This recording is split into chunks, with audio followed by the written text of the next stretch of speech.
All right, what's poppin', everybody? Welcome back to Tub Takes. This is a video podcast where we go over what's been making waves in the VGC scene. Today, I am here with your NAIC champion, Patrick. How's it going? I'm doing pretty good. Howdy, everyone. Hello, hello. Make sure if you guys have questions to let us know, because I was coming up with some myself and I was struggling, so I want to make sure that we make sure Patrick answers lots of questions. But yeah, also here we have Izzy going to be talking about the local changes. How you doing, Izzy? I'm good. I'm good. Good to be here.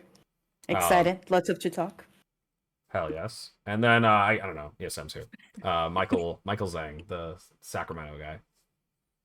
Yeah.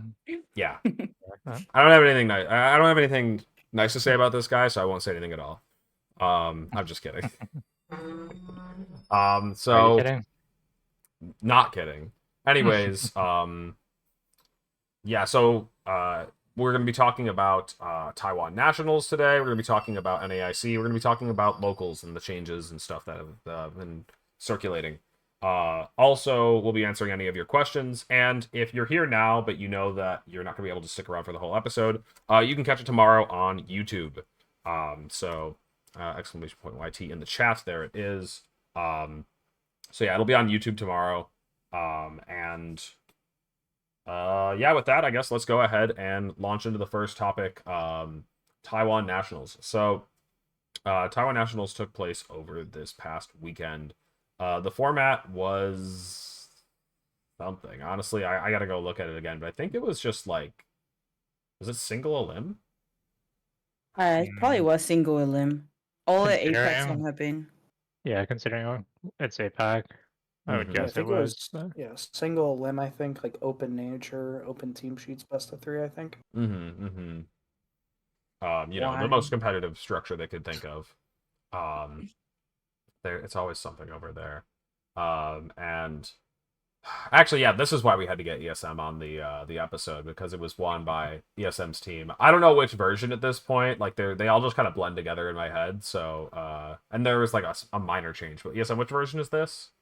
This is the LA version, but with recreated EVs and Terra normal on Flutter. LA I was Terra Fairy, but I agree with them that it should have been a defensive Terra. NAIC I pivoted to grass, but it was normal on the winning team, so Mm-hmm. pretty similar basically.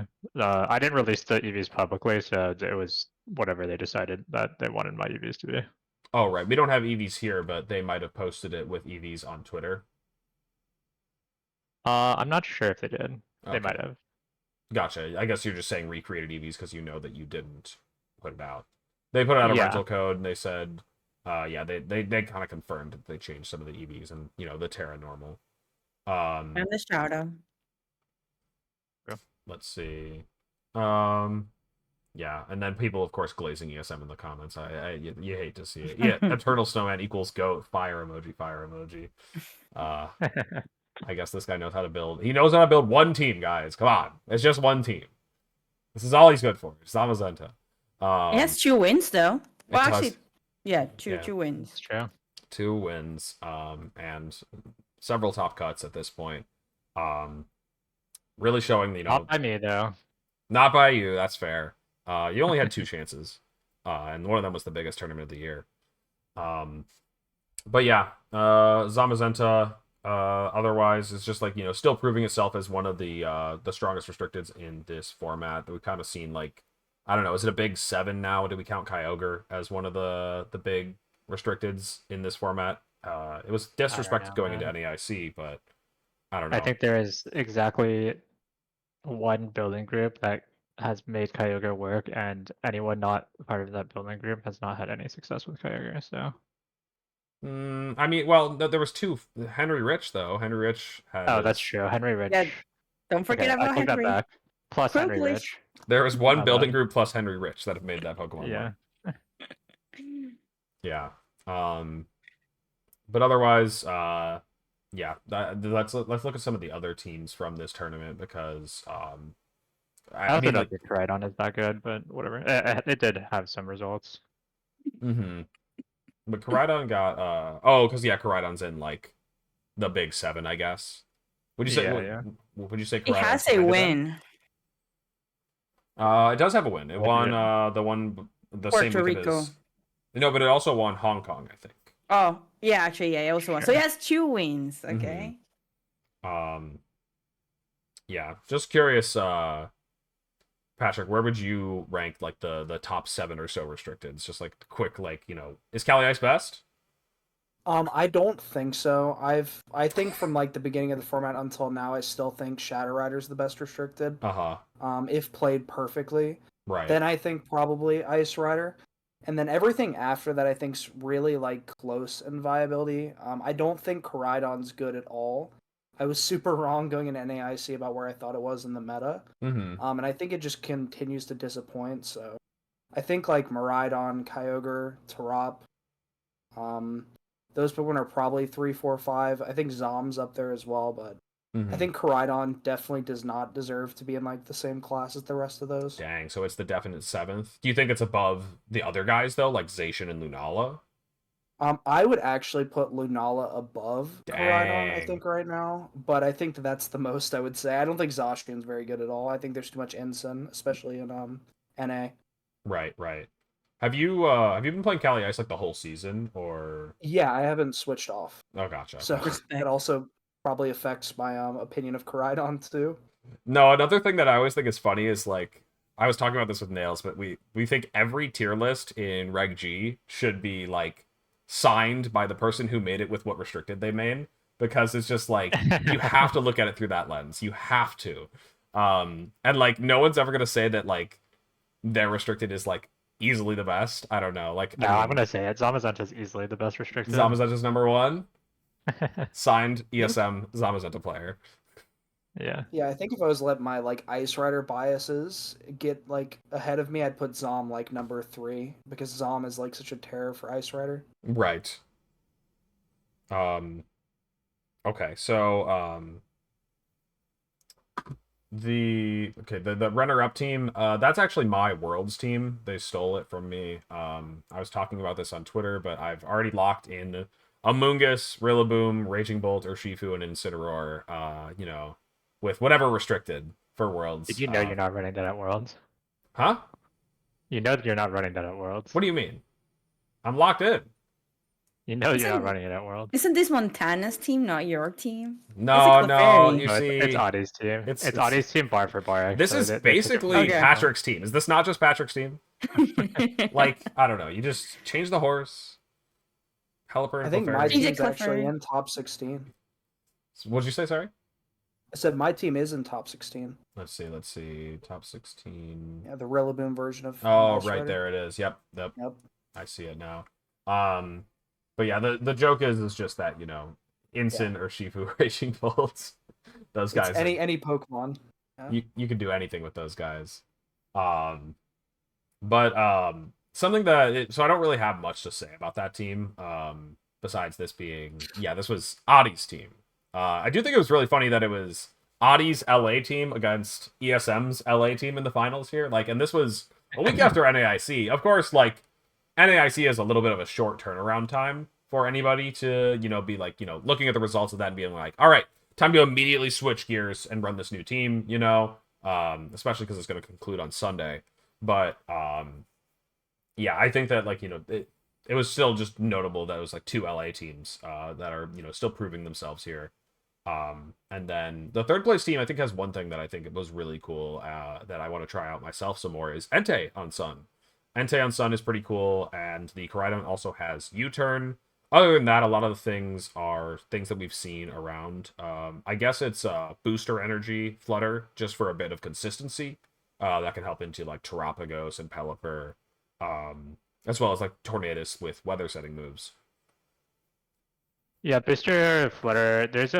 I know there's a Koraidon player on ladder that uses booster Flutter a lot. It's not this exact 6, but it's something similar. Mm-hmm.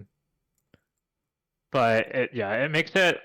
It's not even necessarily that about like the weather changing stuff. It also makes it more consistent as a lead. It means that you have different options. You don't have to lead Flutter Koraidon to get the speed boost on Flutter. So it makes lines with like Flutter and Tay a lot more viable. Double fake out immune guys, for example. And so it gives you a little bit more flexibility. Although playing against booster Flutter as from the other side, it makes it a lot less annoying than if you were to just run Sash on the same team. Although obviously Sash is taken on this version, but just like in general. Right. Yeah, Entei and Flutter bring me back to like Michael DeResti's team from from RegF. I was gonna say a year, like it's not all the same year. We're still in 2024. Anyways, yeah, like that style of team had like, you know, the Assault Vest Raging Bolt. It also had a Ogre Pawn on it usually, but that was usually the water one. And a lot of people were using that team. I'm just crediting it to Michael because he's one of the notable users of that team. But that team was like everywhere. It had like Darker Shifu, and then you kind of swapped in whatever fire type you wanted it. But Choice Band Entei was one of the ones that people used, especially Michael. And yeah, it's just really cool to have a double fake out immune lead that can exert so much pressure. You know, you can always, you know, get the sun going with Koraidon, and then, you know, your Entei is going to do some serious damage. Or you can slow something down, and Entei just knocks them out in one hit. I've even seen people run Giga Impact on this side, which I always think is pretty heat. But yeah, other than that, let's see. Were there any other teams that stood out in this top cut? There's an Iron Crown. Holy. Iron Crown, let's go. Iron Crown. It's not a Miraidon team, so I guess that makes sense. They finally cut the Giraffe though. This team, you know, a lot of the Miraidons with choice specs rely on Giraffe to keep it safe from priority moves and fake out because, you know, it can't really protect on anything like that. This team didn't bother doing anything like that and has it even has expanding force on the Iron Crown. I find that a bit funny. But you know, it just, I guess, counter the psychic terrains that are countering your electric terrain. Sure. Yeah, I mean, I've had thoughts about run like if you don't need the power bump to from expanding force to psychic, then expanding force is like honestly not a bad like option just to have as counterplay. So it's fine. And then whatever the main use cases for Worry Seed Whimsicott, you're on an electric terrain team, so you already have that going for you. You can't change Quark Drive, I think, right? I think that sounds right. I don't think you can. You think you can? No, I said I don't think you can. Yeah, you can't yeah. swap or change it. Yep. Yeah. So that can't be overwritten. So like what It's surely for the Blood Moon. Like to stop it from... But there's no Trick Room on the team. No, but could it be for like Lightning Rod, like the niche Lightning Rod cases? Yeah, you could turn off the Lightning Rods. What are other abilities do you want to get rid of? I mean, so you can get rid of Sturdy on an opposing Cornerstone if it hasn't Terra, right? And if it does Terra, it doesn't have Sturdy anymore. But like, I think only in Body Aspect you can't remove. I actually don't know if on Body Aspect. But even if you can, it doesn't do anything. So yeah. Turning off Renguard, that's pretty cool. I like that idea. That's heat because yeah, like there's so many abilities that are either like you can't overwrite them or they're activate on switch in. I feel like all of the best restricteds have you can't even overwrite like Armor Tail, for example. What about slower Prankster? Like Torn. Oh, because you can Worry Seed Torn into like Gold Switch. That's actually so funny. Someone might get me with that if they if that happened in a tournament. Like I might not see that on the sheet. I see Toller in the chat here, and I'm kind of in agreement that, you know, it seems like it's probably better to pick those, you know, safer options like Helping Hand, Light Screen, or Protect. But the Prankster idea is pretty heat. I like that. Yeah, because Whim's faster and Torn. I guess you can get the free Volt Switch. You don't have to worry about like Tailwind Wars. Yeah, and like Taunt isn't good if they're mental herbs, so and you can't encore them if they haven't locked into anything yet, so that you can get pretty creative with that. Worry Seed works on Quark Drive? Oh, okay. Oh wow. Was that part of the patch? I know that the patch that nerfed Wheezing? Yeah. I think you're right. I think it might be. Um. Anyways, let's see. Last couple of teams to talk about here. I mean, we saw the Necrozma Dawn Wings one. I was playing that on stream yesterday. It might be a slightly different version of it, but it's the too same. fun to play. Like the same basic team. Yeah. That looks super cool. Um, It yeah. might actually be the exact same team. Well, no, they have some different Terras, and it's Oh, they have not sword Earthquake. stance on Ursa. I don't know I if guess it's the patch only based. different Terra is Lilligant, isn't it? Oh, grass on Indeed, Indeed, I as guess. well. Oh, normal on Ursa, I guess. Yeah, there's some funky choices here. But at the end of the day, it's doing the same thing: setting Trick Room and blowing you up with our Saluna and Torkoal. I think the moves are all the same except for sword stance, right? Right. Yes. No, I think when I took the team from Japan Nats, they had Sword Stance as well, and I just didn't like Sword Stance, so I liked Earthquake a lot better. Earthquake's based. You can wide guard and Earthquake yourself. You can Terra Grass and Earthquake yourself. We were looking into that. Just Earthquake yourself. You don't always live if you Earthquake yourself. Gallade will just die. Well, you do if you have the good spreads. So. Yeah, that guy is a piece of paper. And then lastly, a Tarapago Screamtail team. So yeah, this is the. You would think that like this is the last tournament that like is official for like some kind of like world standing before Worlds, but we'll get into that. We might have like actual like championship point earning events. Maybe nothing like major, but like if 60 people show up to a New York midseason in July, I'm gonna be taking note of the teams that do well there. Yeah, but it's not for world standing. Like everyone who's qualified for worlds is qualified, right? Is that? Yeah, it would be towards next season. Just so. Yeah, it's for next season. So back. We'll get to that. We're gonna be talking. Apparently, about that's just how TCG has always done it, is what I've heard. I think correct. So. That is correct.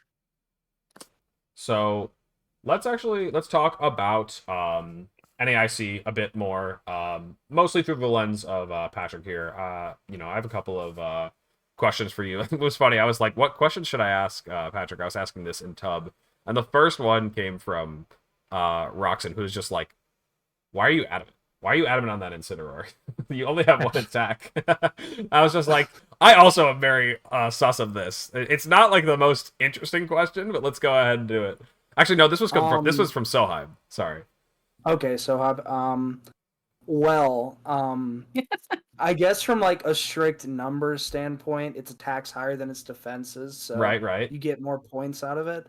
From an honest standpoint, I just like my moves to do damage. Hell. So like I don't feel like the bulk came up enough for me wanting to like run Impish or Careful, and I felt like I was clicking Knockoff enough to where I wanted like that extra bit of damage. And there's like a few things that it helps with, like if you're facing the Calyrex Ice Mirror and their Terra Fire, you can guarantee like a KO with Knockoff and Surging Strikes if they do or don't Terra. So that's really convenient. Because you actually have some but juice otherwise, in this guy. Yeah, exactly. Because you actually have like damage output. But just from like a general philosophy of mine when it comes to team building, I don't want any piece to be overly passive, even if it's a supportive piece. So I don't want like a board state where Inson's in front of like a some sort of clear amulet thing or something that just doesn't worry that much about debuffs like Parting Shot. And I need to do some sort of chip in order to like open up a double up or confirm a KO. And it came up quite a bit. I would also like catch things on Switch because they didn't expect that much damage. Like I know there was a game, I think it was day 2. I think round 10 in an Ice Horse mirror. And I caught like a Rillaboom U turning into an Ice Horse, knocked off the Rillaboom slot, did like 70% to a Calyrex. Damn.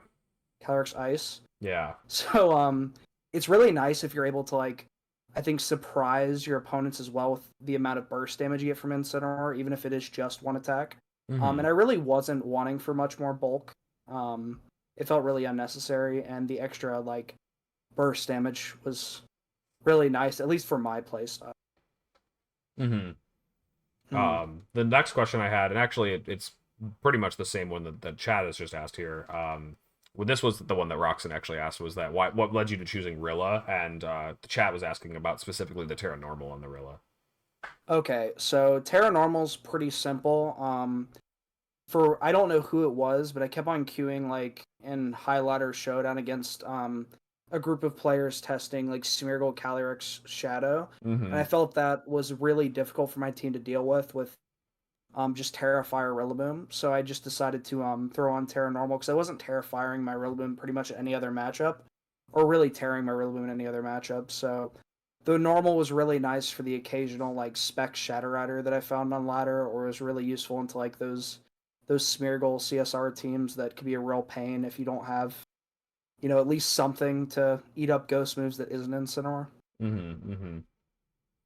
And then the reason I went to Rillaboom instead of Amoonguss is I think, like I said a little bit ago, with my like play style and my preference with teams, I don't like to have overly passive board states. Right. And with Amoonguss being such a good Pokemon and like having the respect it deserves, a lot of like teams that I want to like have Amoonguss for to like, beat those teams like the Zom teams or the, occasional just any sort of fighting type coverage. A lot of them just ran Terra Grass anyway, and they'd be pretty willing to commit to the Terra Grass. And even though like Calyrex punishes the Terra Grass, if Mm-hmm. Amoonguss is in front of like multiple goggles or multiple immunities like a Terra Grass, a Grass Pokemon like Goggles, the best thing you can do in most cases is just Pollen Puff or like predict a switch into a non-immunity.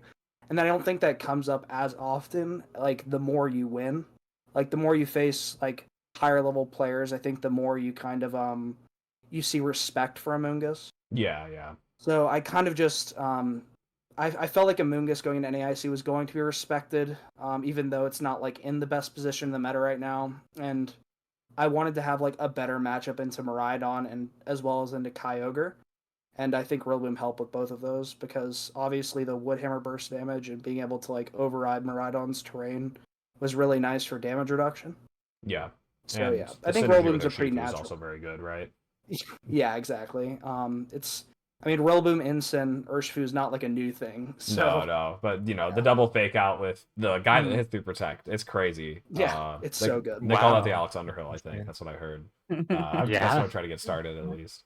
Yeah. Yeah, double fake out plus their Shifu. It's a really cool thing that I've been doing for Yeah. That yeah, you've been Super doing. under the yeah, radar. I definitely was the Yeah. one that came up with it.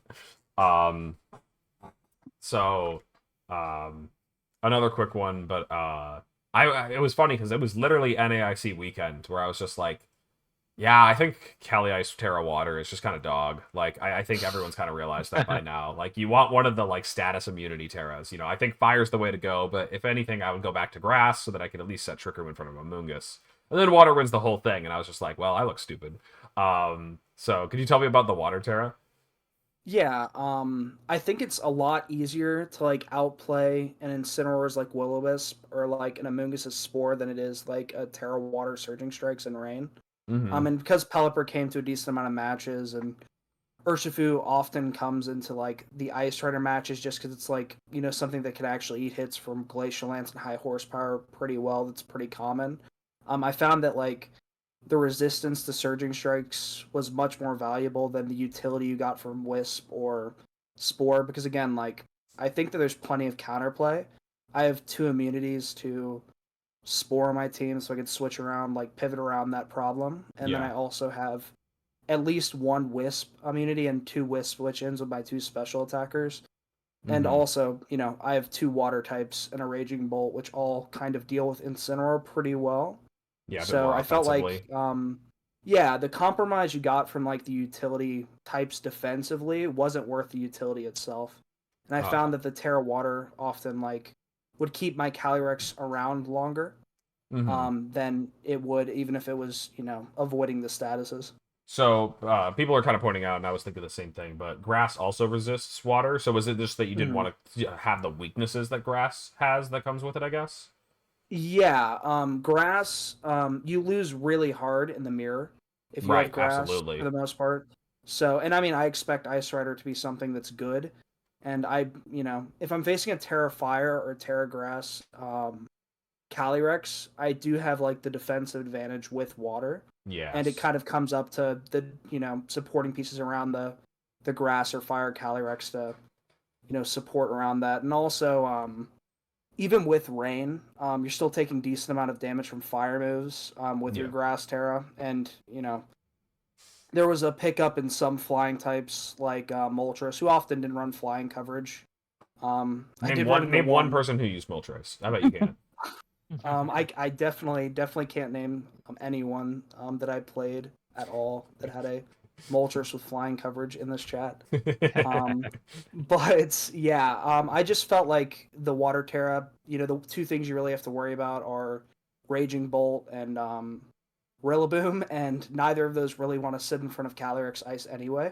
Right. So yeah, it didn't really feel like compromise much defensively. It felt like a really good kind of across the board defensive type. And I kind of just trusted myself to outplay Will-O-Wisp and outplay Spore, which did in fact happen.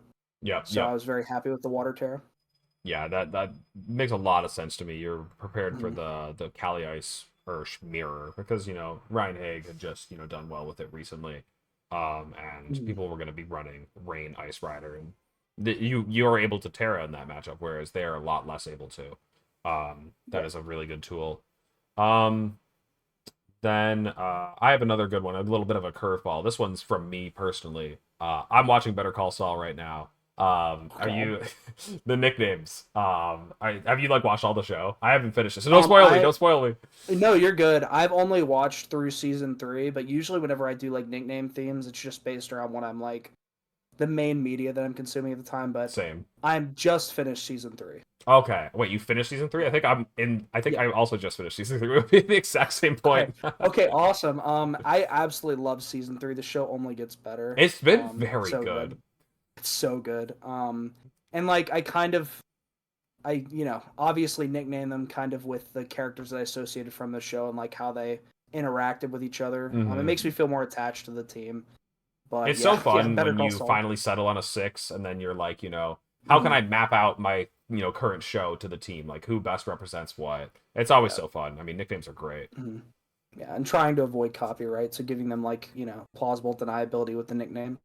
Right. That's true. Yeah. Oh man.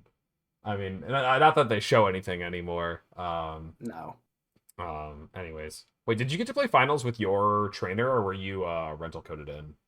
They made us rental code in. God damn, that's such a bummer. I know. Because you dress up your character, you have your avatar and everything.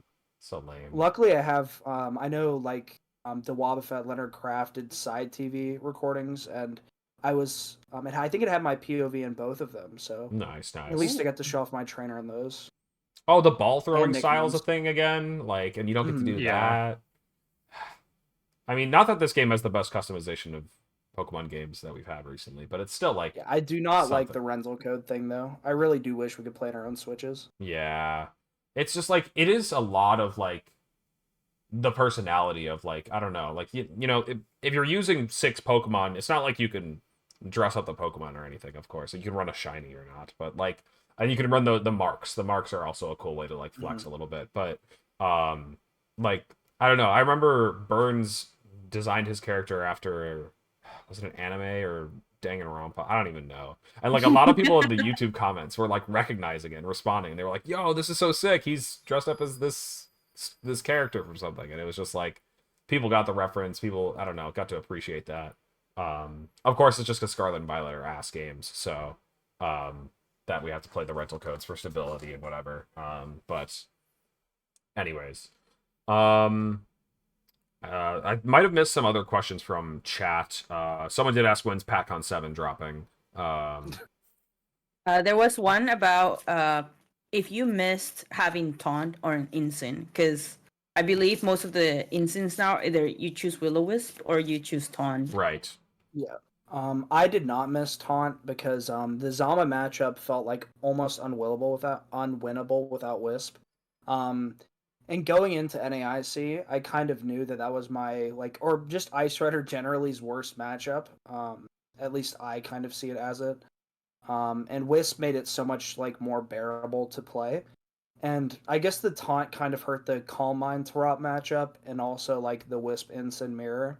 But I kind of just, accepted that I could probably outplay those easier than I could the Zama matchups. Mm-hmm. So I know that I think you're actually doing a team report with Audie soon, I think, right? Yep. So that's Yeah.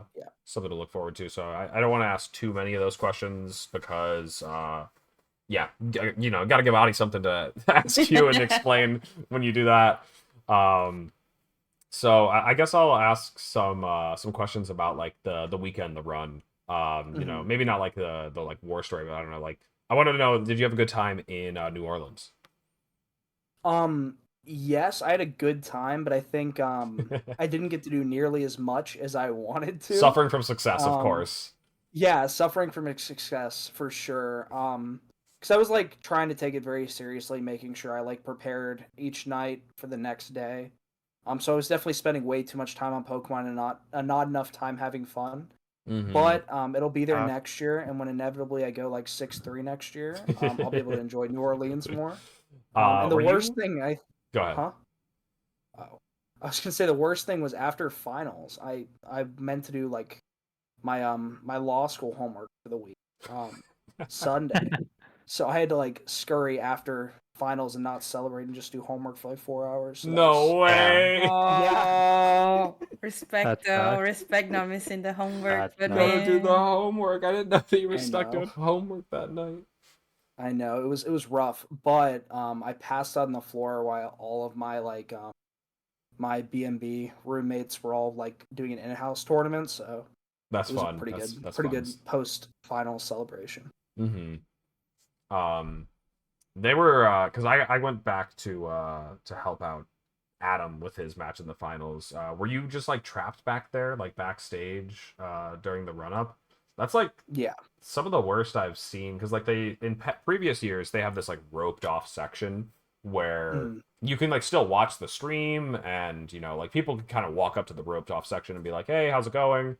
I had to like get clearance with the judges to go back there and stuff, like just to like help him prep for his final match, and it was just so whack that you guys were just like kept back there like that. Yeah, and just in like nice foldable chairs. Right. Yeah, because you were helping one of the seniors players, right? Right. Yeah. I was helping Adam. He ended up getting second, but yeah, I just like I remember I actually didn't, I don't know if I saw you, but I know I saw Aurelian just like sitting there in one of these folding chairs, and I'm just like, this is so silly. Like it's just like kind of like it was a depressing atmosphere, is all I'll say. Like it was just like so boring. Yeah. I did like get to talk to Aurelian a good bit, so that was nice. They were very friendly. But you definitely did see me. Okay. Because I was like sitting in front of Aurelian. You probably just I definitely noticed their like just face was first. locked in. I was locked in. Yeah. I probably just glossed over. What was I gonna ask? I think this chat question is very good because they said I think we know the answer to this one, but I still want to talk about the parent surprise because that was just like so heartwarming and awesome. You did not expect your parents, right? No, I did not. That was something that like was coordinated between them and my best friend. Oh my god! that's When did they start the awesome. drive? When did they start the drive? Do you know? Yeah, so I talked to them after. I don't know why, but they like whenever I got into top 8, they like kind of in their minds believed I was going to win. So they started driving. They booked a hotel, like called in and started driving as soon as I made top 8. So they started driving to New Orleans then. Yeah, drove overnight. I think it's like a 10-hour drive from Jacksonville area, like Jacksonville, Florida. Yeah. 10 or 9. So they drove overnight, got there I think at like 7 a.m. Like 6 a.m. Wait, so did they get the hotel for the night? Like they didn't even show up there in time to sleep. So I guess. No, I don't remember. I know it was really early in the morning. It might have been earlier than that, but they Fair. did get the hotel to like nap in for a little bit. That makes sense. And a couple of my people that I was staying in with the Airbnb, some local Florida players, kind of like entertained them, walked them around town, kind of hiding them in from the venue. Mm-hmm. And then I guess right before finals started, they borrowed like two of our friends' they borrowed a bunch of our friends' spectator passes. So a couple of my friends like sacrificed their ability to watch finals live so they could get in. That's insane. Which was really nice. Yeah, Super really nice. appreciate that. And then they, stuck in. I was, very surprised. It's the first time they've ever been at like a Pokemon thing for me, so I was definitely not expecting it. Right. But it was really nice. It was really wonderful. They even like got interviewed, I believe, before the set, right? And Yep. you still didn't like, I don't know, because you had your headphones on, you were like locked in and everything, so you had no clue. Well, I was my best friend lied to me because like I was asked backstage, do you have anybody like family or friends here to like get interviewed on your behalf to like talk about you? And I was like, oh yeah, my best friend's here. So I Oh called my my God, wait. So then yeah. he plugged him in. Sorry, I He didn't mean to went cut and you off. sat back. Yeah, no, you're good. He went and sat back there for like 3 or 4 hours to like pretend like he was the one there for me. Yes. So That's crazy. he tolerated like that terrible like backstage environment, like super boring, super kind of awkward. And then they were like, oh, they called Aurelian's mom and they called him. They're like, oh, interview time. So they like walked with press up to the front, and I guess whenever he walked up to the front, my dad was there, so he was kind of like a Made the red herring. To, swap. like, yep, yep, Oh my Oh, God. so That's sweet. so yeah. sick. That's I'm so getting Shout like out to chills thinking about like all this like yeah. coordination just to do this. yeah, That's so sick. That's crazy. shout out to Logan. I love him. Yeah, I've known him forever, so he's an incredible friend. that is yeah, that's a goat right there. Um but yeah, that story was like the like what made NAIC for me, like just like that whole thing. Um Yeah. Somebody asks a bit of a different direction here. They said, what did your improvement process slash journey look like? If you'd like to give us like a quick like rundown, like from where you started to where you got, to winning NAIC. What was that like? I think for me it was just a lot of inventing myself, like finding an identity in how I play as a player. Finding that I have a lot of problems and flaws in my identity, trying to like even out and become a more balanced and like well-rounded player. And also, this is a me issue. I know other players have different experiences, but I was like really stubborn and tried to be self-sufficient.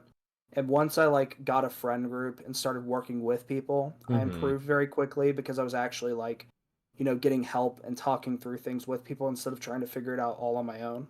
Mm-hmm. So I think that was like the major two things for me is just finding like a strong identity in who I am as a player, working to improve from that like strong identity and like become more well rounded, and then making friends in VGC Mm-hmm. Mm-hmm. Like I think friends are absolutely broken. for Um sure. I Hell yeah. I've been seeing a lot of comments from this person who I think is one of your friends. They said, "Why is there no Garg on the team?" I'm guessing they were trying to get you to run Garg and Knuckle. Is that Cobalt? Yeah, real Is that what his Yeah. Cobalt. name is? Real Cobalt. Yeah, that's the guy I worked on the team with. We have like a DM interaction where he was like, "I know how to fix the Zama matchup," and he tried saying Terra Ghost Garg was gonna finish the matchup, and I told him it was like ass. I Yeah. told him just use like Terra Ghost Wisp Incid, and then yeah, it was a No, good I team think I building think your friend was process. right. Garganackle probably would have won you NAIC even easier. I I honestly think I would have had an 18-0 run if I would have ran Garg. Absolutely. They would have been the most dominant performance we've seen to date, but you wanted to keep it close, keep it interesting. So,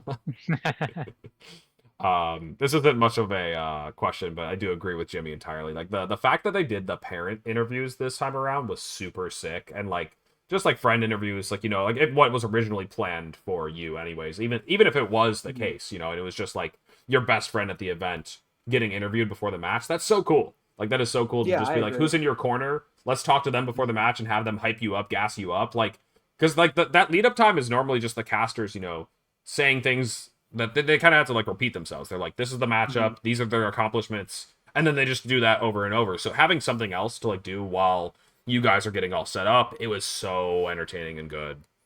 Yeah, I also think it's really good to like get attached to the people you're watching as well. Like see them more as like a human and less of a VGC machine. Right. So Real. I think it's really good. I think it's really good for making players more personable, making them like I guess more personality based. Mm-hmm. Exactly.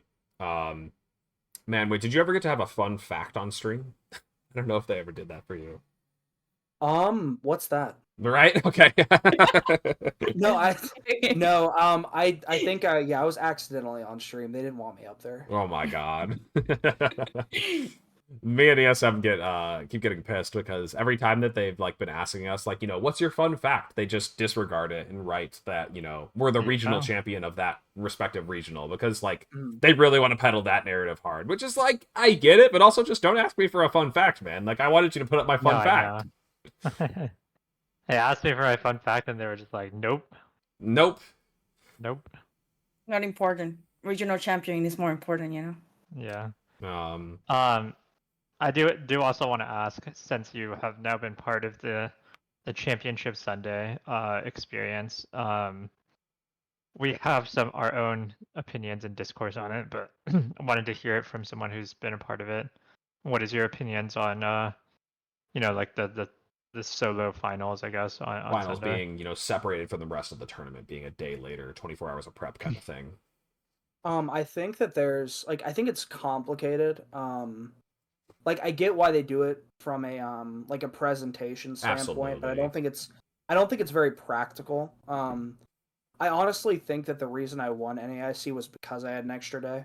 Mm-hmm. I think if I would have went top 4 into finals against Aurelian, I really don't think I would have won. I'm going to be honest. Mm-hmm.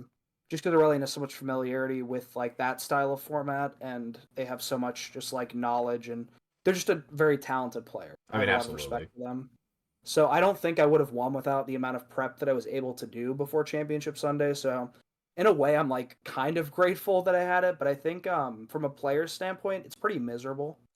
Um, like having to wait nearly 24 hours to play one match of Pokemon that's worth so much, like has so much Oh, stakes and so much absolutely. value, is not like good.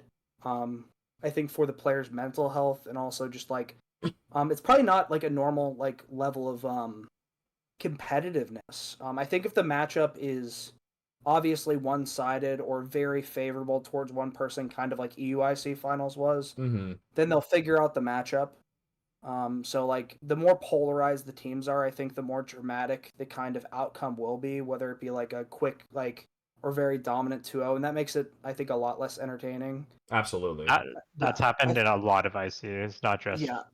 it's like a lot of the past I think Championship Sundays. that's a lot of what Mm. inspired ESM to ask the question, is that like, even though there's not a good solution and we get that it's not going away, it is just something like one of our biggest beef with like how the internets are running is that the final set is usually just boring, because if like, Yeah. it's one-sided, that person's going to have Mhm. 24 hours to figure it out and be like, yeah, I just lead XY and it works out almost every time. Yeah. This was the one internet set that in recent memory where it was actually like a little bit more back and forth, and there were like between game adjustments, but like oftentimes we kind of just see like, I don't know, like it's just like some like predetermined line that's already been like pre-prepped or whatever. Unless think- you get the wrong information and it costs That you was your tragic. 2022.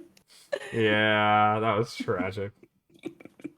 I was gonna say, I think I have like a mostly viewer perspective of it, because I haven't attended many ICs. This is my second IC. I attended NAIC last year and then this year, Right. and obviously participated in this one, watched the other one. And I think from a viewer standpoint, it's also kind of terrible, because Yeah. you wait all day as well to watch one game of VGC.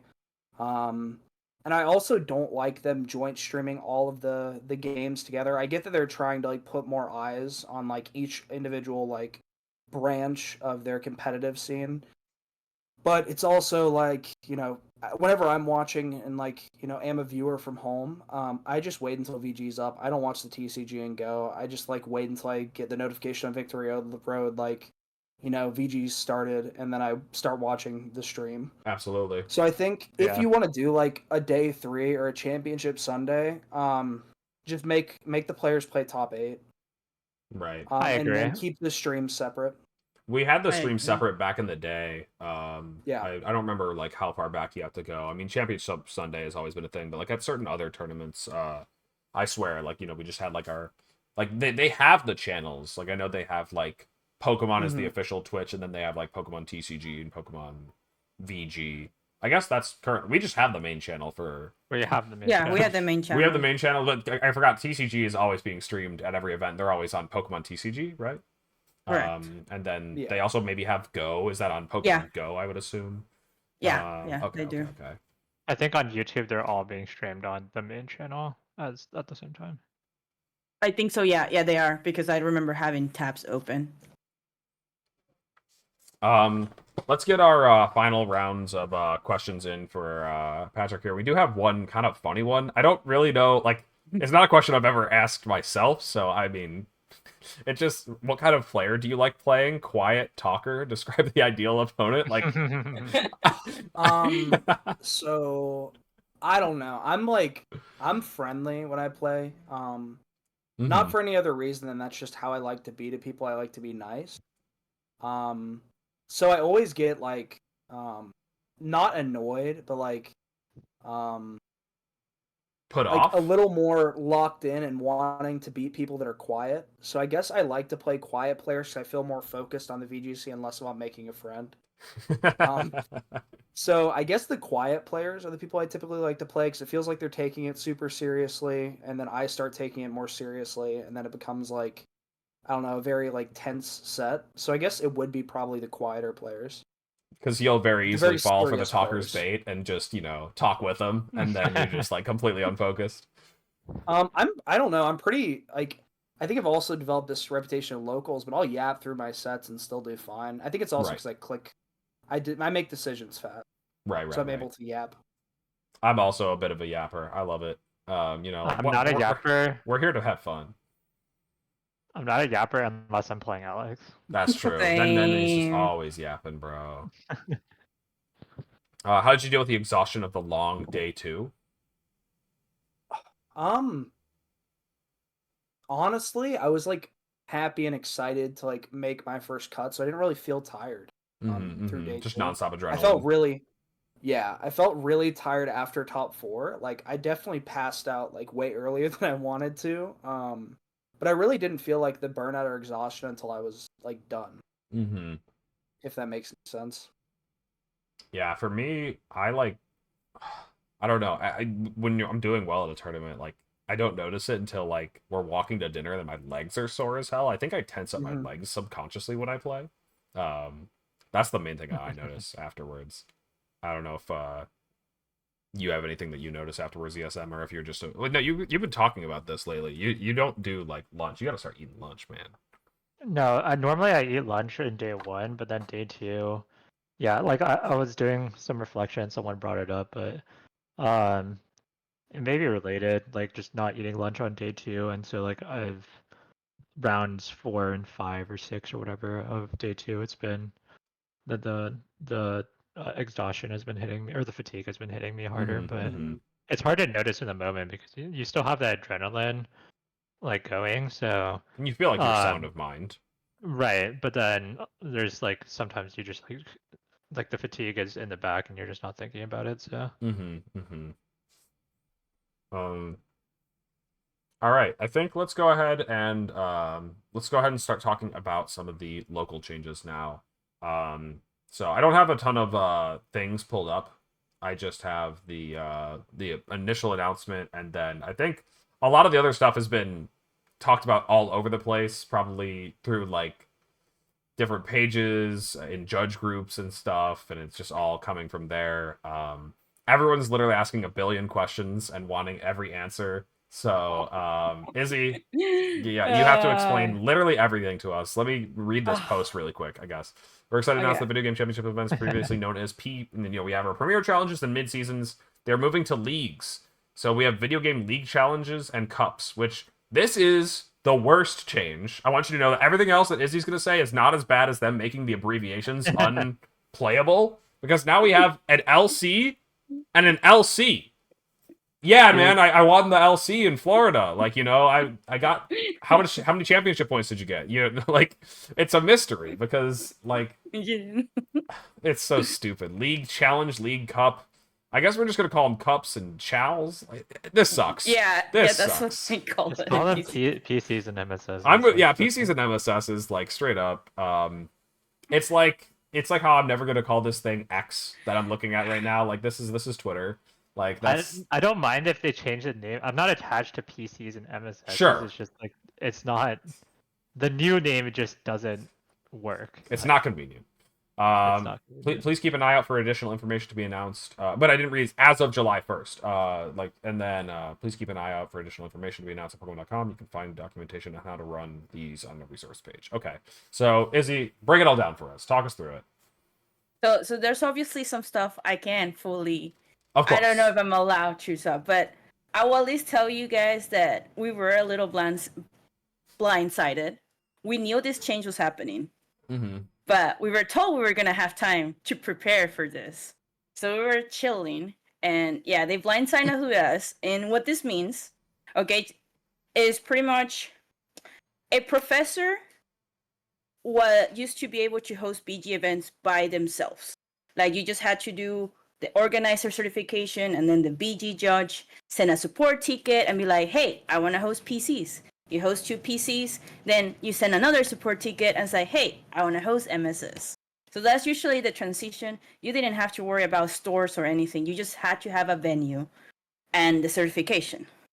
So what this transition means is that they're trying to integrate how TCG and Go work. So the way TCG has worked is like, you don't even need the TCG judge certification. You need only the organization. But it's pretty much, they have these things called league. So just for easiness, just think of it, a league is a store.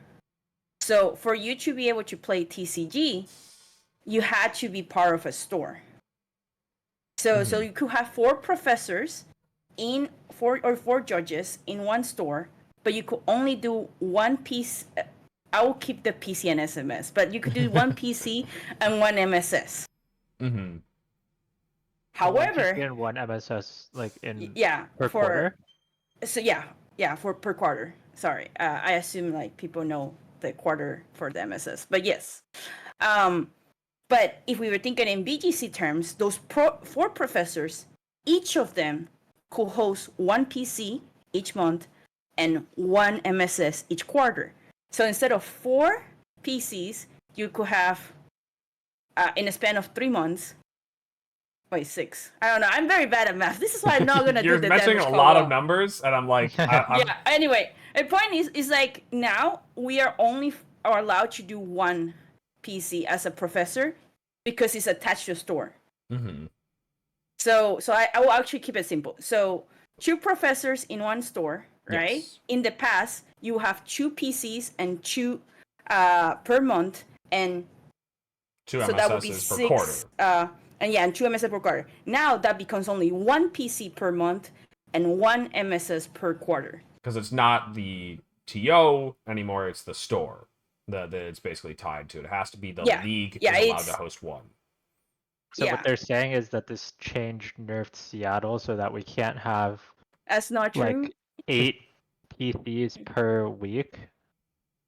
No, we still no. So Seattle is, thankfully, most of Central Washington is safe because all our TOs were 90% attached to our stores, because we had Tabletop, Uncle's, Mox Bellevue, Mox Ballard, Snohomish. They were all in stores.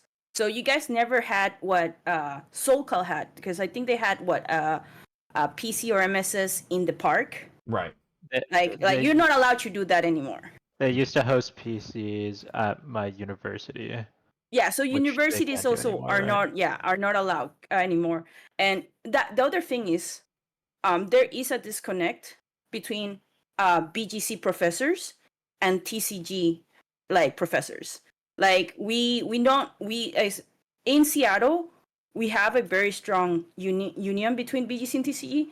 But for example, in Europe, the Spanish community is pretty much doomed. I talked to a couple of them, and pretty much like most of them are not attached to store, because at the end of the day, we have to think the store is okay with TCG because you go to the store and buy cards. Right. And as a VGC player, we just take space, and unless you have food or board games, we don't really spend money on you guys. So the stores usually are like, I don't want to do VGC. Because if you guys go to the Pokemon events and then you just put show me your leagues, you will see that in your city you probably will have multiple leagues. But they don't necessarily do BGC. So this is the rough part. We were not prepared because, like I said, most professors are not attached to stores, and now they're essentially, I like to joke, they're homeless. So they need to find a home to be able to do VGCs, and then they have to convince stores to be like, look, we just need like little section for like 3 to 6 hours to host this once a month event. Let us just be there. We won't take space. We're really nice. Right. Because for a league to actually happen, by the way, and the requirements are online, is that it usually needs to be a card store. Yeah. Because there's like weird requirements, but you need to be selling cards, I believe, for the most part. And yeah, it's really, really rough because we were not prepared, and I know a lot of professors that were not as lucky as our community in Washington to be attached to stores. So they essentially like are scrambling around to, find, hey, store, give me events, please. Right. And the thing is like VG has such different demands than TCG, and like there are spaces that would be happy to host us because like, we might actually, spend money there, whether it's like, like an esports shop or something, there's like stuff like that. I don't know that I've seen, or like, there's a lot of spaces that I've played a tournament in a library before. I've seen people play them on college campuses. These are like spaces that are like, very open on the weekends, where, there's not a lot of traffic. They can definitely, they'll be easily accommodating to us, but they don't sell cards. They don't, they can't be an official league. And so, that's going to be really problematic for, like you said, without warning, all these people having to figure out, well, where can I host tournaments going forward? And now you might have to rely on TCG TOs to, like, pick up video game. Are they going to want to do that? I mean, that's, a bit unlikely, I guess. I don't know. Maybe some will, maybe some won't. It's going to be hit or miss, I guess. So it's not also just on the TCG judges, because I will at least speak that I do know that for a fact most of if they're actually like they usually do want to help the BGC community. They just never knew how like to start it. But the other stop is the league owner, which is usually the store owner. So if the store owner tells you no, even if your judges, even the TCG judges say yes, then you're also like handle. Because I can at least say, for example, we are trying to work, because I believe it's been on Twitter a couple times, and BGC players, right? We sometimes would prefer if it means the store gets your entry fee fully and no pricing, just play for points. Right. I know, like, I've asked around and people are open for that. So It's not the ideal, right? But if we have to, hey, I'd rather not have to drive an hour to go to this random car store, and this car store over here that is like 10 minutes for me just wants my $5 to $10 just for me to play points. Mm-hmm. It's something to consider. But yeah, I know it's been a lot talk in the Professor Discord. We're all trying to work on sales pitches, by the way. We didn't get prepared to do sales pitches, but essentially that's what a couple of us are trying to do, sales pitches to the store. And so we're like, look, we can compromise with this. And I would say, you want us in your store. And it is easier when the store does have food or board games, I would say. But if it's pure car shop, definitely way harder to do. But yeah, another thing Snoopy said, how do you become a league, right? So it's easier when the store already has it. But if you happen to know a friend that owns a car shop, there's still like these rule sets. And then it takes roughly 3 months to get approved. And then after the 3 months approval, you still have to do the challenge, aka the PCs too, before you can have mid-season. So local places that are not lucky, that had locals before, but because of this change lost ability, they're going to be also behind, right? So we're going to be in like, this states got locals in July, and then these other places, they don't have locals or MSS until next quarter. Just given the timeline, right? So then there's the discrepancy of like some people starting to, do the CP, and then we're gonna get the travel or dilemma thing again. But yeah, it's really rough, and I would say to people is, if you know your TOs, like Alex and ESM are in my community, so we all talk. Always working with the other TOs when possible. I would say reach out to your professors. I know if you already are doing stuff, but if you guys especially trying to sell a store, maybe don't quote me on this, but try to do like, hey store, let's do just an experiment, okay? Like PCs are only $5 entry fee generally. I know some places are, but try to sell them a little. It's like, try for 1 month. And if you hate us, at least you go one free PC for the month, or the MSS if it's unlocked for them. And just start building that relationship. Because sometimes it also comes to them being hesitant, thinking that maybe we're hardcore gamers, really sweaty people and stuff. But, everyone knows we're just chill, nerdy people. Yeah. I feel like, I don't know, like one thing that like, yeah, like they might think like, we're playing competitive video games and think we're like, a fighting game community, when I feel like a lot more comparable to like a card game, like we're playing a turn-based strategy game. So we're sitting down, it's a very focused, very serious game, and I don't know. We're not throwing chairs. But they might be a little bit scared at the idea of us.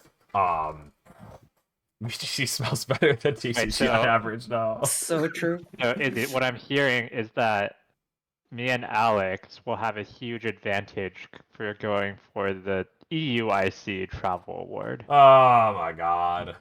I'm just saying, this is what Lucy said. It's like, you guys are just gonna win regionals again, and we're just gonna call it a day. Patrick, do you have a good local scene in Florida?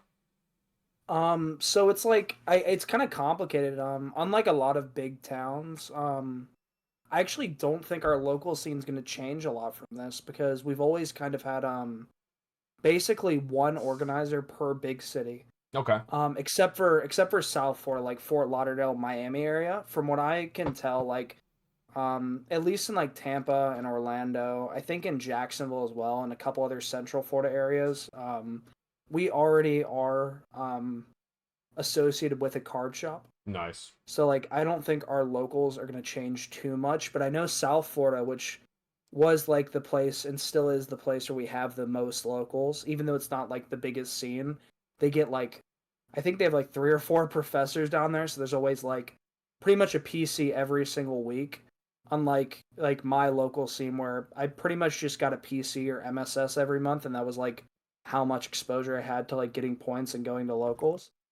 I think it's going to affect the South Florida players a lot, because I don't think a lot of their like their PCs and MSSs were tied to card shops, and I think that they also have that issue of having multiple professors but not enough spaces to kind of hold the tournaments. So as far as I know, and from what I've talked to for our like local organizers, like Tampa, Orlando, Jacksonville should be pretty fine, but like the Panhandle, like Pensacola area, and then South Florida are really going to suffer from these changes.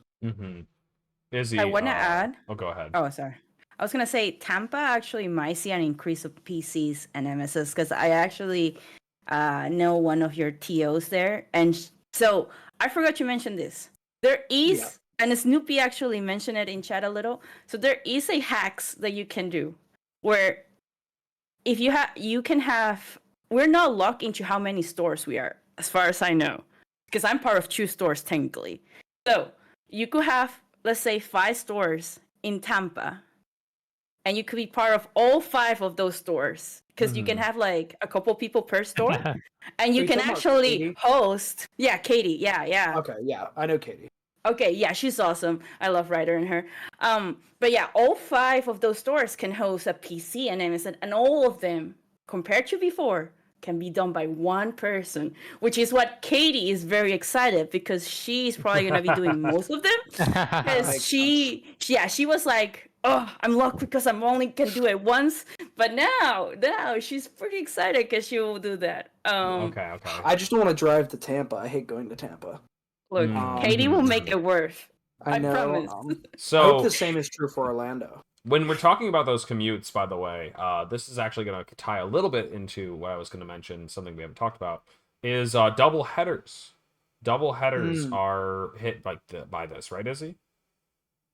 No, what do you mean? I can do PCN and a PCN. No, a double MSS in the same place, hosted by two different TOs. Yes, yeah. I mean, we were technically never allowed to do that. You had to ask for special permission. Oh, really? Like yeah, because I've been to so many of them. No, because you it's not double here, MSS. not here. Back in Chicago In or Seattle, like, we've never done it. So. But I know I've never heard of that. So or like double NorCal, PC, same thing. Yeah, NorCal, especially even NorCal, because I'm in their Discord, but they asked a special permission to have 2 PCs back to back. Because I love you guys, and I'm pretty sure I mentioned having 2 MSS back to back, and that just sounds awful. Okay, because like we average on a good day we average 5 hours per MSS. Right. Yeah, thank you, Izzy, for not making us do it. Like, honestly, I don't even like having the MSS PC because, like, normally it's fine because we end around the same time, but like after, like, the ideal local for me is that we fucking meet up at like noon or whatever, play, and then we get dinner like right after the tournament ends at like 6 or 7 or whatever, and like anything that disrupts that, like, I don't know, it's too much Pokemon. Like, I just don't want to play that much. I mean, you're streaming on our. I'm pretty sure it will be the first. I will be surprised if someone schedules an MSS before me. Oh, right. So right. I mean, was it the? We're not You're playing talking that about maybe one? doing one on the 7th. it's 8/11 is our MSS PC. So right before Worlds.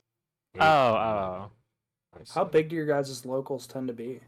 Like 20 people for MSSs, and like for PCs, it's like between 4 and 10, depending on. Wow. Hey! Oh, that's at the end. Look! All You right. have to understand.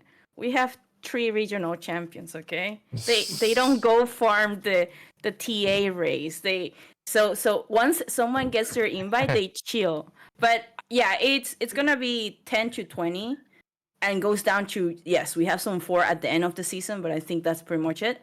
And then we average 20 to 40 for MSS, depending on the weekend and depending how early it is. I think our biggest one was the very first one I did, which was almost 60 people. And I hope we never get that. I love you guys. The thing is when was that? The reason that the very first one.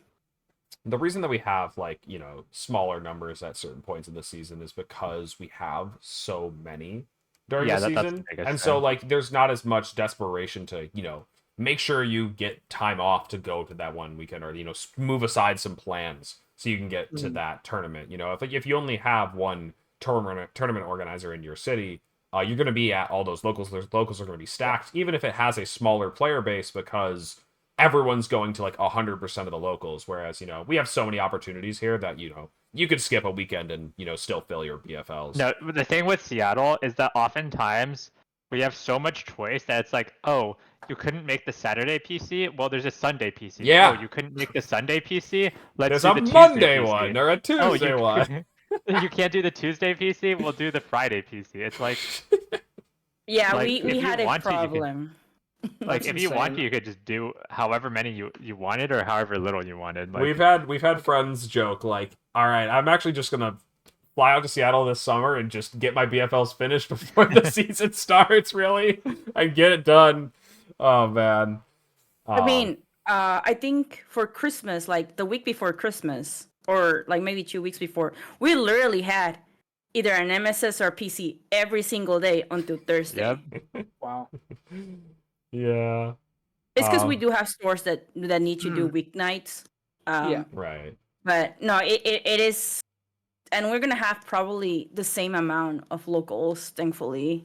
I don't know if it was a joke to say Monday night 7 p.m. via one PC, but there is a I think a PC. It starts at I think 6 p.m. for us. Yes. Is that And Uncle's? it happens on Tuesday. Yeah, Uncle's is a Tuesday PC. Yeah, that's the That- closest one to me too. So it's like I could just go 10 minutes to the best of one Monday, Tuesday, whatever one, and it's just like, dude, I mean, we're not supposed to talk too much about like specific venues. That venue sucks. I hate that venue. Don't make me go there. The chairs are like this high. Like you have to like sit, and the tables are so small. It's so uncomfortable there. Anyways, yeah. Anybody? Is there anything else that we have yet to cover when it comes to locals? With the changes.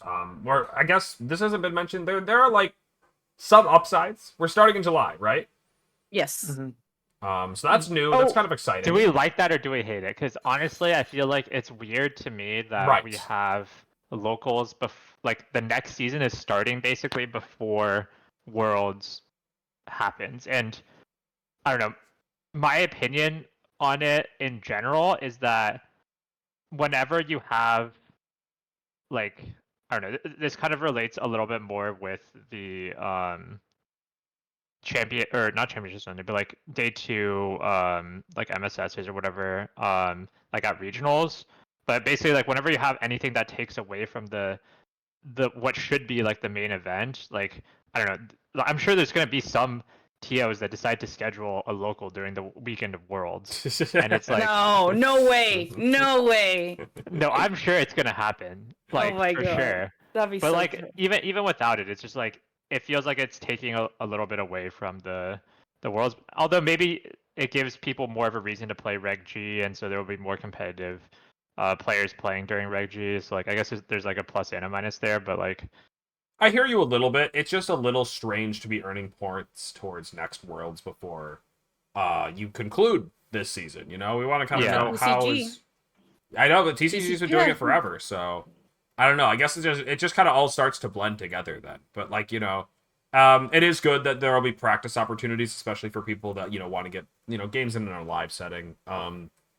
It'll be a bit of a motivator for people. But like I don't know. I mean, from a personal perspective, you probably won't catch me bringing my Worlds team to the Seattle MSS in July or whatever. Like I'm just gonna be feeling things out. But there's a much more important tournament coming up. you're gonna bring the Necrozma Dawnwings team. I'm gonna bring the Necrozma Dawnwings team, dude. That dude's you get ready. Get ready for side spam, buddy. Get ready to learn striking terrain. I'm bringing Imprisoned Trick Room Indeedee with DSR. Yes. Good luck, have fun. Good luck, have fun. But no, I will say as exciting as it is, I do agree. I wish I had July also free. Right? Because it's been nice to have my free weekends, guys. That's supposed to be the break. Yeah, there's supposed August, to be an off season. Yeah, I don't know. It is weird. And Izzy, like I said, you I don't will have to some host fun. events for us. It's okay. No, okay. Actually, it's not fully true. I have to host at least 2 PCs each quarter, because if I only host one, I found out this very recently, by the way, I can lose my MSS permissions. Wait, really? Yes, because I'm hoping we ended up still having it for the TCG version for Mox, but me and David got a little worried that we had lost the cup rights for TCG because we only host one challenge. Because I mean, last quarter literally we had 2 months and we were fighting with Magic to find spots, space. But yeah, so for our professors, is it not a Snoopy? Because I will like some, because I know Lucy was joking about not having a July PC. So the one nice thing about this is that it'll give us more of an opportunity to hang out with like the Seattle VGC people. But like honestly, we do that anyway, even without events nowadays. So like whatever. But like that's true. Yeah, breaks are important. So it's conflicting. I don't think breaks are important. I think I should be playing VGC every weekend. And I'm looking forward to it. You guys not are every weekend, Alex. You guys are toxic. Not every weekend. Alex, don't say every weekend. It's every weekend and every weekday. And every weekday. Make sure you're at those Tuesday PCs and the the Monday singing those no and the Monday one. If my BFL isn't perfect by September. If you don't have 480 points before your first regional, before World, what are you even doing, man? I don't think that's possible. Oh, I forgot to Go. mention. So this is the one concerning thing. Thank you for talking about CP. I don't think we have heard back, Snoopy. Correct me. But the one thing also, I'm hoping that PC and MSS is literally a Challenge Cup name change, because if you guys go to championship points and you see the TCG challenge and the TCG cup, TCG challenge, which is our PCs, they get 15 for first place. Whoa. PC gets 30. So instead of 480, we're gonna get what, 390, I think. So I'm hoping that that's not true and we keep the 30 because it's very important. Do they have the same BFLs? Yes, they do. Same BFLs, and then the higher one, MSS, is worth how much? It's still 50. So the cup and MSS where it got, it's just the PC. And then the other thing, and I don't think this will turn into this because Go also has top card. But the other thing about challenges for TCG is that TCG doesn't have cuts. So when someone goes to TCG challenges, they just play Swiss. Mm-hmm. I'm pretty confident that we will still have cut if we meet the right number, just because Go is also having it. Mm-hmm. But I'm really concerned about our 30 versus 15 points in challenges. Yeah, Okay, we also so- don't know like if BFLs will be the same, if they'll change the world's invite bar. Like, there's also rumors floating around that they might be like less regionals or something. Who knows? Like, there's a lot of rumors going around, so. Yeah, we'll get the final confirmation, all that stuff. So now I want to give my tub take about about locals. So I don't know, maybe my perception of it is warped being in Seattle, but I feel like locals give too many points right now relative to majors, like regionals, and I think they should up the regional like points for specifically for people who make day 2 plus. Because there are a lot of situations where you can make day 2, and if you do like mediocre in day 2, and let's say you get top 64 or even top 32, you can get like basically points. Yeah, like basically less points than if you 6-3 day 1 and then get points at the day 2 MSS, which is just complete like BS. Like, it just doesn't make any sense. I mean, I feel you on that. Like, the day 2 performances should be rewarded a bit higher. I don't know if that means that regionals should go up in total. Like, should it be more than 200 for first, or right? Whatnot? I mean, I you think need to you got to keep the stakes up too. You got to be playing right. for more points as you go. But the way that it like goes down, where like you bubble top 8 and you walk away with 80 championship points, and you're like, that feels awful. Yeah, like I got 10th at LA or whatever. I bubbled at LA and I got 80 points, which is the same as if I won a PC and MSS in Seattle, which is basically like they're 20-player tournaments. Like, it's not the same level of competition. So it's like I mean, obviously, Seattle, we have a lot of locals, so it means that we have smaller locals and relatively speaking easier locals, but like my point still stands in general. I think the points relative to the amount, like the local points relative to the amount that you get at majors is just like not comparable. I think people should be rewarded more. Like, I've seen ideas floating around. Like, one of the ones that I liked a lot was like getting points based on how many wins you have. 10 So you have a win. baseline. Yeah, I've heard that one. And 10 then per plus win sounds 10. cool.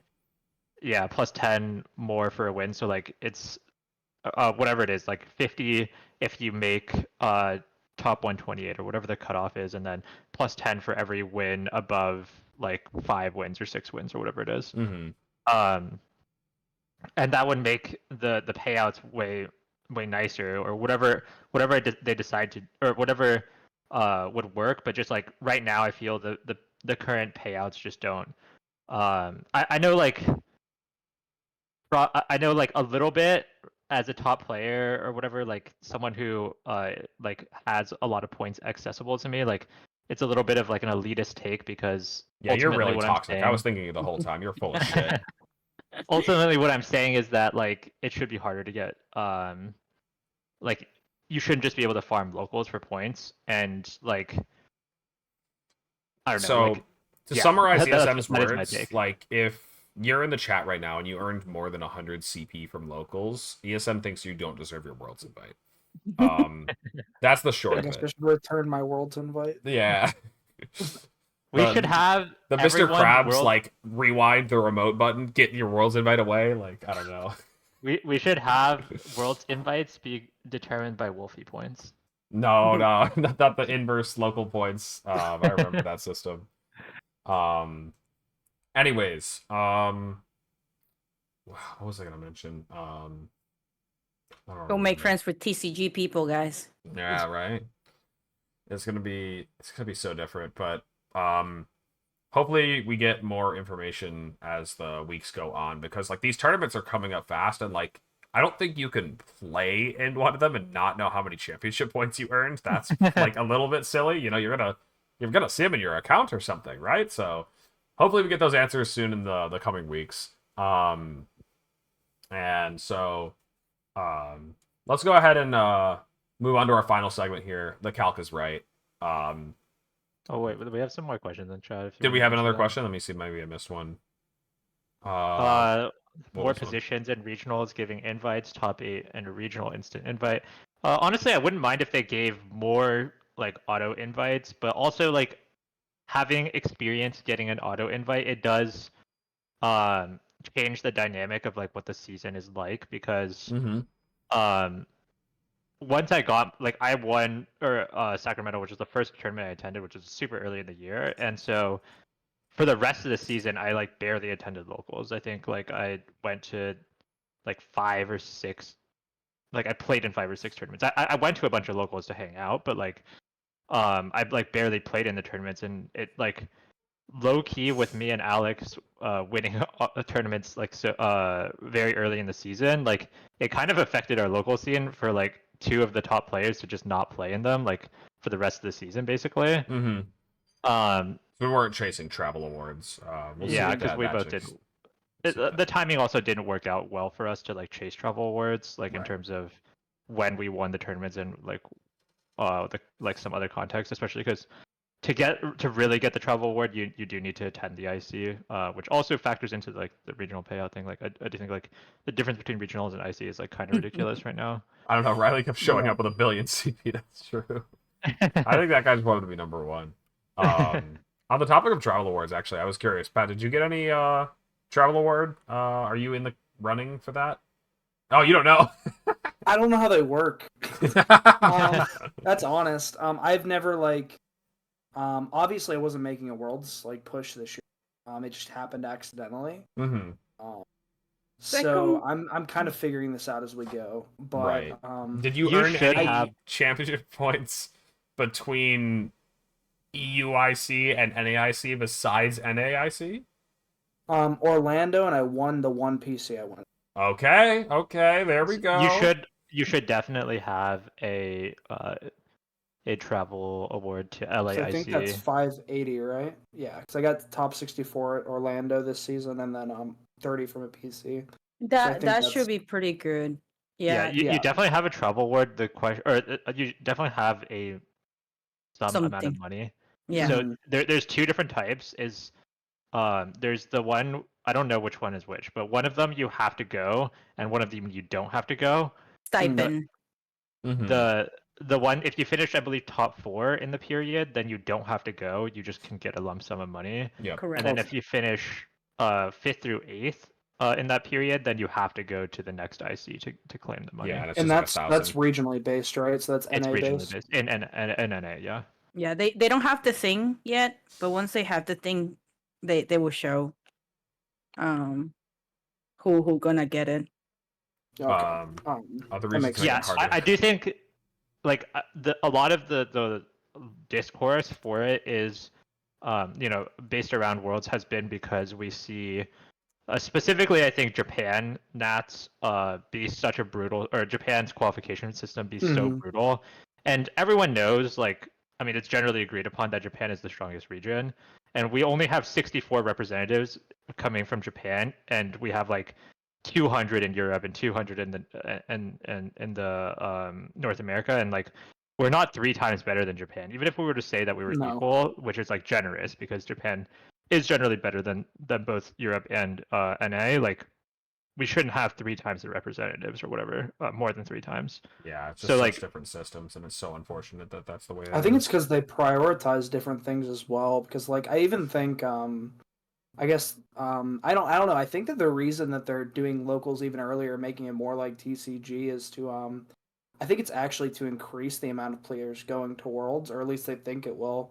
So I think they're just trying to like bump attendance and like get more money out of people traveling to Worlds, or at least incentivizing and making it feel more like achievable. And I'm not sure how that like feels for like the competitiveness of the game. But I do think, like, I don't know, it feels like Pokemon's making this not really from, like, a community or competitive standpoint, but of let's, like, maximize attendance for next year's Worlds, wherever it's at.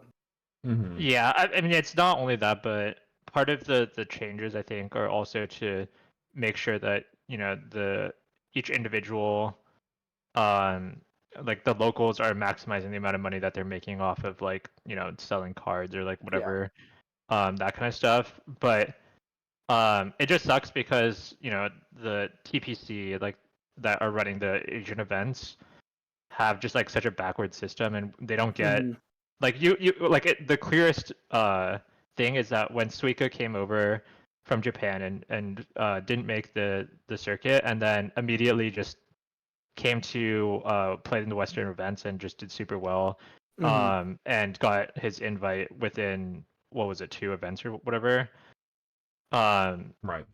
plus some locals or whatever. But like basically, it just made like the system is so backwards in Asia right now, and so like it feels bad in comparison because we're sending 230 people in the in NA, or 230 people in NA got their invite, and it's just like we only get to see like 64 people in Japan, and and it's not guaranteed, by the way. Thankfully Hawaii is near Japan, so we should expect most of those Japanese players to come. But I was told that if it's like way too far for Japan, usually unless you have the TA, the Japanese players don't fly. Yeah, I mean, yeah, it's so expensive and hard to get the time off too for that much travel. Yeah, it's also wild that like one tournament decides those 64 as well. Yeah, because like everyone has bad days and like really bad performances, and you're probably not always going to get the best players if you do it just by that. We lost a lot of the top players for Japan, right? A lot didn't make it. So and they just don't have any second chances. Where over here, it's just all second chances. Like if you, it's like the 6th chance. You can get like you can scrub out of a regional and just be like, well, there's more regionals later in the season. I'll just book that. Like you can plan on going to 5 regionals and just decide to slot in a 6th because that was you had one that didn't go well enough, and so it's kind of not serious. Yeah, I mean, like I'm not better at Pokemon than UV Slow, and UV Slow didn't. No, we all agree. We all agree with this. Everyone knows this. Yeah. We've all been saying it. Like I saw a lot of tweets talking about this specifically. Like just like ESM here, UV Slow here, like or like maybe like here, like a little bit higher. I know you can't see my cam ESM, but the stream can. But yeah, basically just to summarize, nobody deserves Worlds. Nobody earned their Worlds invite. Pat, you can go. You're fine. Well, thank you. I appreciate you giving me permission. All right. Let's go ahead and wrap up with Calc is right. So yeah, the way that this works is, Obama Snow's Blizzard is doing 34 to 41%. So if I was presenting that calc, I would say, how much is Obama Snow's Blizzard doing? And you pick a number between 34 and 41. You're saying, like, I think it's doing like 40%.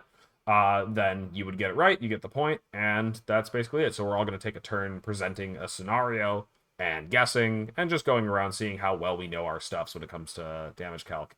I'm expecting good things from Izzy. She's super actively playing right now. It's like you didn't read my team report about my calcs. Right? Yeah. Okay. So you think you're gonna crush it then? No, I was being sarcastic. I was saying I think you're gonna do really good. No. Does anybody have I'm one so- that they want to start with? Does anybody have one ready I to have go? one if All right, no ESM, one go else ahead. has one. All right, Alex might know this one because I did post about it earlier. Oh. But how much damage does Iron Crown with Life Orb do to Calyrex Ice, 252 HP, 0 SPDF, with Tachyon Cutter, modest Iron Crown with a Life Orb, or Booster Modest Energy, Max? whichever you prefer. Is it Modest Max, like 2v2? Yeah, like as juiced as you can be. Is Quark Drive active? No, just one multiplier, like Just Life one Orb. 1.3, just one of them. Just Life Orb Modest Max. Yep. All right, so when you're ready, just mention like verbally, like, all right, I'm ready, or locked in, or whatever.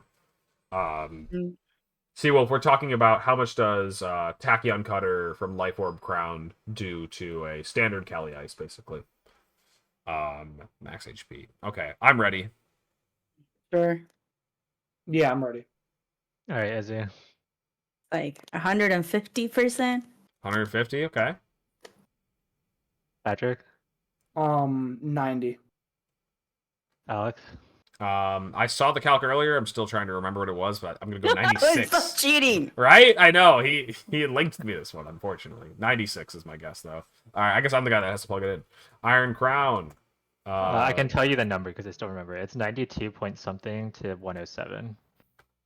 I should stick it to 100. It's a 50-50 roll to Oko from Hmm. full. Here we go. The energy. So I thought it was just KO. I'm not gonna lie. You can just do booster. Booster works as well. Yeah. Okay, 90. I might be missing something. Oh, this just says force with F. Yes. So the Life Orb Tachyon is a 75% chance to Oko, 92.7 to 111.3. Patrick, what did you say again? It was like something close. I think it said 90. Oh, right? so you're not in there. Yeah. Tough. Not in No. there. You Right doubted below. the crown, and the crown. I know. I almost said 95, but I was like, I don't know. I'm used to, I think, timid crown damage. Actually, would I want to run this on your spread really quick? 252, 116. Are we always living? Did we EV for this? It's adamant. You have brave. It probably Oh, has like a actually, it's 20% chance to KO. No, a 6.3. Wow. Yeah, you EV'd for this. This is what you said. They were going to say in the team Awesome. report tomorrow with Audie, it's be like, yeah, I wanted to make sure I took a Tachyon Cutter from Life Orb Iron Crown. That was the most meta I know. relevant calc. I think it's the only Iron Crown I think that was at the tournament was Expert Belt on a Miraidon, so I think you'd die. No, I think he got speed boost, did he not? No, it's a special attack. Oh, it was special Yeah, it attack was- booster expert Yeah, belt? it was special attack. Yeah. Oh, okay. Did you play Riley? No, I just saw him on You stream. just saw it. Okay. Anyways, who's got a calc ready? Anybody else? I can got- go. Okay. All right, go for Actually, it. no. Izzy, you can go first. All right, Izzy, let's do it. So it's like the Articuno triple axle into Terragrass Kyogre. So it's a modest.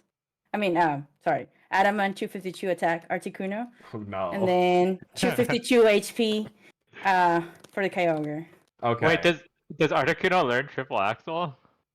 Well, if it doesn't, Pat, you lied to me because he's the one that gave me this, and I was just gonna use it because I like Articuno and Kyogre. That's funny. All good. Okay, let's run it. Let's run it anyway. No, you're not allowed to look up Articuno's attack stat.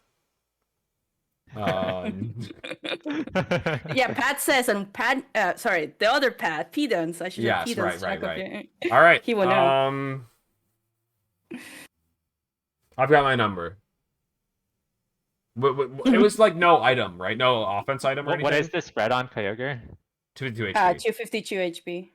Zero defense? Or... Yeah. Zero defense. What? Zero defense. The Articuno didn't have any item, right? It was just Adamant Max. Correct. No item. Oh, it's Adamant Max? Adamant yes, Max. Adamant Max. And yes, 3 hits, of course. Okay. It's a Gen 1 bird. Its attack stat can't be that low, right? Right? They did not optimize these Alright, I Pokemon got back my in the number. day. Actually, I'm pretty sure I know Articuno's attack stat. All right, I'm I ready. also think I may. Izzy, you got to call on someone. Oh, you guys ready? Okay. Yeah. Mhm. Oh, I thought you were just gonna. So okay. Tell me. Wait, do I tell first? You pick a person. Oh, Gap. Pat. 75%. All right, pick somebody else. Alex. I have 88. Oh, wait. 82 for me. All right. No, this is not at all the spread. Let's change that. It is 85. Let's go. Look, P-Dons is there. Yep, P-Dons is here, and Kyogre. We gotta make sure this is max HP. No And defense. And then let's go ahead and Terra Grass it. I'm seeing 82 to 97. No!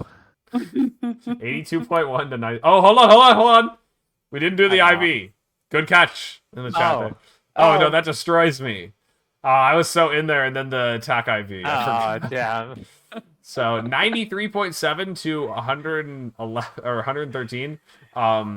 Damn. What did it, Pat? What did you say again? You had 77. I was way under. You were I way was under. 75. Yes, what did you have? Yeah. I had 82. 82, and I was the highest at original 88, so Calc I was had- the closest, but still not in there. No points. Damn. That's insane. Thank you, P-Dons. All right. Well, we've got Pat on here, and in the spirit of beating down on Calyrex Ice, I have another calc against that. This is one that I was talking about in a coaching session earlier. I mentioned Entei with Giga Impact. Let's go Choice Band Terra Normal Giga Impact with Helping Hand into your standard with Cali Helping Ice. Hand? With Helping Helping Hand. Hand? With Helping Okay. Hand.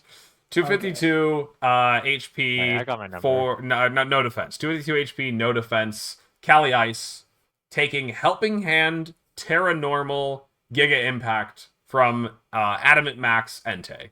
Adamant Choice 252. Band 2. I got my number. What's I got up? my number. Choice what- Band 2. Choice Band, yes.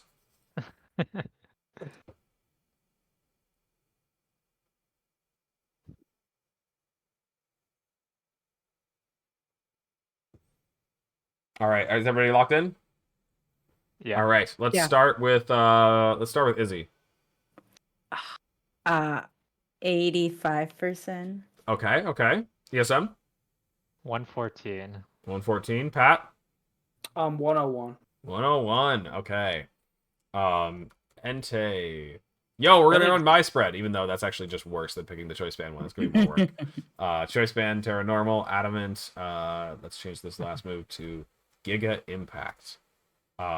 With Terra. I don't know who I saw using this. Oh, this is in the Kyogre. I was like, this is doing way too much damage. I was so amused. But yeah, you do kind of need the Helping Hand, by the way. It's not getting there without it. So the damage here is 98.5 to 116.4. It's not a guaranteed Oko, but it's a 93.8. That's pretty good, right? Right? You're only committing Helping Hand and Terra and locking yourself into a 2-turn attack. Or a Does recharge Giga move. Impact also have a... Does it have a chance to miss or no? I think so, right? Because Hyper Beam does. I think it's 90 Hyper Beam. accuracy, right? I know Hyper Beam does, but sometimes the physical counterparts are 100% accurate. Mhm. Yeah, people are saying it does have a chance to miss. Oh, okay. It's the same. Okay, so what were all our Let's answers again? ESM, I know go. you said 114. You were in there. 114, I was in there. Let's go. Pat, what did you say again? I said 102, so I was in there. Nice. Izzy, I feel like 85. 85. I mean, to be fair, you were counting on the Ice Horse, and it was only a couple points off. Pat, you're the last one here. Give us your calc. So Terra Water Surging Strikes in the Rain against Sash 4 Defense Pelipper. Okay.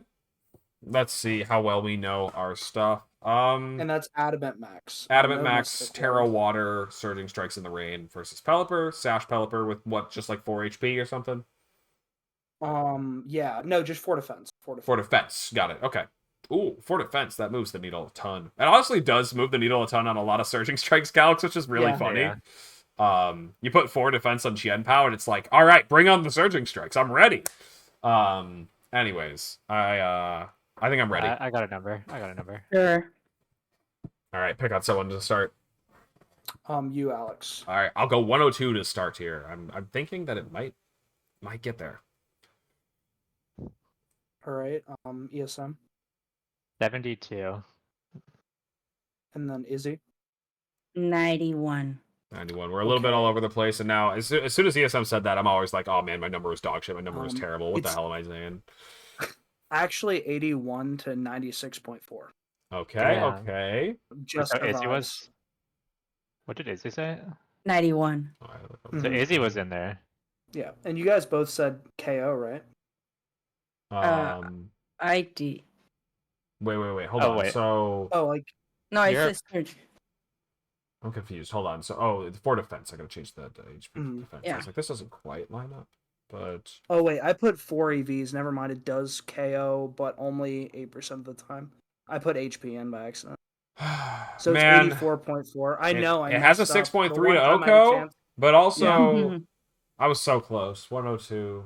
No. Hey, I'm not that bad. I got one. I just noticed I put in HP, but yeah, no, it's slight chance to Oko, so 84.4 to 100%. Man, 3 straight messages. Okay. 4 def, 4 def, 4 def. I got it, guys. I'm sorry. It just took me a second. That stream Wait, so delay. does it do more damage, or like is the roll better with the HP in this case? I actually put in 12 HP on my Sash Pelipper to guarantee survive that. Yeah, that is like smart. Honestly, it's worth doing. Mhm. All right. Nerder Now did actually DM me before stream today and asked me to try to send a certain Pokepace, and is now asking me to save. How do I save a Pokepace? Because that's a new feature. The bottom. It's at the Mhm. bottom. Is it in the But custom set or Yeah. Yeah, it should be wait, custom set down there, right? That's not a new feature. I'm pretty sure that's always been a thing. not the custom Yeah, that set? has always been there. Oh. The custom set is. No, you got to see the stream because you can Oh, upload I see, teams now. Really? Yeah. So like here, sure, let's sure. take Pat's team and try it out. So I grabbed the spread, hit save. Sets saved. Okay, so now I go and type in like Calyrex, and sure enough, Ice Rain 2.5. It's named after the paste, and it would be specifically Pat's Cali Ice Spread. That's So convenient. that is actually This also saves it like until your cookies are deleted for the record. So like, you could just have these in your This is pretty cool. in your thing Yeah, I in your didn't know that calc was a like thing. basically forever. But yeah, so this is the sixth feature. Really cool. Not tied to cookies anymore. Oh, it's not tied to cookies. Oh. It's local storage. Okay, I don't know what the difference is, but that's cool. So if I hit delete all custom sets, is that going to get rid of them? I do want to get rid of them. I still have my Somewhat. Regieleki from the global challenge in there. Like I just every time that I search a Lucky, it's like, do you want to look at choice band Terra Normal Regieleki with explosion? I'm Yeah, like, I no, do. I don't want to look at that set right now. Yeah, I do. Oh man. All right, good. Add that. Why aren't we running that right now with Cali Shadow? That sounds dope. Honestly, closed team sheet. They should do a GC during the summer just to mess around. They should. Okay. I actually did hear people talking about this, but I do think GCs should be. I know the reason the GCs are around are for the Asian qualifiers. But they should still do at least one GC for every format. Like I think that would be better. Like I know, they just can do them without tying them to the Asian qualifiers. Just have one GC per format or whatever. But like they can do like the 3 during Reg App or whatever it was. But it would just make more sense. And I think having, especially I do like that they increased the points earned from that a is GC. fun. Because fun. like, okay, whatever I said about like locals or whatever, it's like way harder to get like top 32 in a GC than to win your local MSS. Like, I mean, kind of true though. Like they are mad competitive, mad sweaty, especially because it's the qualification tournament for a lot of Asian countries. So yeah, but yeah, I also agree that like a modern Players Cup or something like that would be pretty cool. yeah. A topic for another day, though. Let's go ahead and wrap this one up. So, if you got in here late and you weren't here for the beginning of the episode, this is going to be uploaded on YouTube. I assume tomorrow. I don't want to make promises without Adi here, but he's the one that does that. So, he'll probably be taking care of that. Still, he just couldn't make this one because he was traveling. But yeah, that's gonna be where to find it eventually. At the very least, CK49 on YouTube. There are also some team reports up there, like my Electabuzz one. There's gonna be Pat's up there at some point. So yeah, I don't know if I was supposed to leak that or not, by the way, but I did it anyway. So like, I don't think it was like a big secret. Like, whatever, it's out there now. And do you guys have any final words or shouts or anything that you want to mention? Anything at all? If not, that's totally cool. Let's go ahead and figure out who we want to throw the raid over to. It is Tommy Tuesday. I don't know if anybody's playing in that. But yeah, let's go ahead. And let's actually throw it over to Jonzu. I don't know if we've raided Jonzu in a minute. Let's do it. Raid Jonzu. I think I spelled that right. All caps. There we go. 3-0 with Frostmoth Kyogre. I'm gaming 3-0 to 383. Oh no. Anyways, more streams later this week. So catch me on this channel. Otherwise, peace out, peeps, and thanks for everyone for being on. Michael, Pat, Izzy, peace out. Bye. Bye. Why do you call me Michael? What the hell?